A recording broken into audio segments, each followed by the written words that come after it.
రైతు సోదరుల స్వాగతం. చాలామంది రైతులు తుంగభద్ర ప్రాజెక్టుకు సంబంధించి ఎప్పుడు గేట్లు ఎత్తబోతా ఉన్నారు అనే సమాచారం కోసం కామెంట్లు చేస్తూ ఉన్నారు.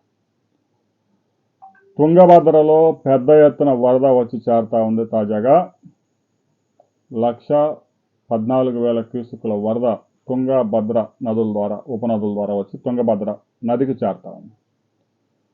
ఇప్పటికే తుంగభద్ర జలాశయంలో 69 టీఎంసీల వరద చేరింది. 1633 అడుగుల ఈ ప్రాజెక్టు యొక్క కెపాసిటీలో 1623 అడుగులకి వరద చేరింది.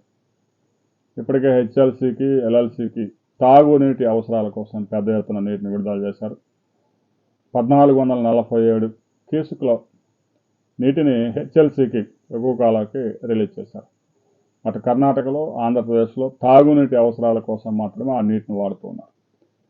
ఖరీఫ్కి నీటిని ఎప్పుడు విడుదల చేయాలి అనే దానికి సంబంధించి తుంగభద్ర బోర్డు కొద్ది రోజుల్లో సమావేశం కాబోతా ఉంది. తుంగభద్రలో ఇప్పటికే 70% వరద చేరింది. రాబోయే 4 రోజుల్లోనే తుంగభద్ర జలాశయం పూర్తి కెపాసిటీ 105 టీఎంసీలు, సోమవారం నాటికి 100 టీఎంసీలు తుంగభద్రలో చేరే అవకాశం ఉంది. సోమవారం తుంగభద్ర గేట్లు ఎత్తి నాగార్జున సాగర్కి వచ్చిన వరద మొత్తాన్ని శ్రీశైలంకి, అక్కడి నుంచి నాగార్జున సాగర్ ప్రాజెక్టుకు చేరబోతా ఉంది.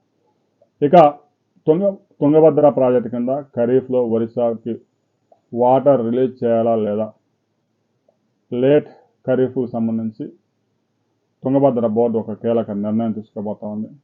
2 వారాల కిందటి వరకు వేలవేల పోయిన తుంగభద్ర తాజాగా తుంగ ఉపనది నుంచి వస్తున్న అతి భారీ వరదలతో తుంగభద్ర ప్రాజెక్టు సోమవారం నాటికి పూర్తిగా జలకళను సంతరించుకోబోతోంది. గత రబీలో కూడా గేటు కొట్టుకుపోవడం వల్ల రబీకి నీరు ఇవ్వలేకపోయారు. ఈ ఖరీఫ్లో కూడా నీరు ఇవ్వకపోతే రైతులు తీవ్రమైన ఇబ్బందులు పడే అవకాశం ఉంది. కాబట్టి లేట్ ఖరీఫ్కి తుంగభద్ర కింద నీటిని విడుదల చేయాలని డిమాండ్ చేస్తున్నాం. రైతు సోదరులు మీ అభిప్రాయాలు కూడా కామెంట్ చేయండి. వరి సాగు ఆలస్యంగా వరి సాగు చేసే పొలాల్లో వేరే పంటలు వేయడం సాధ్యం కాదు. కాబట్టి ఖరీఫ్లో వరి, రబీలో రైతులు ఈ మధ్యకాలంలో మొక్కజొన్న ఎక్కువగా సాగు చేస్తున్నారు. మీ ప్రాంతంలో ఏ పంటలు సాగు చేస్తున్నారు అనే వివరాలు కామెంట్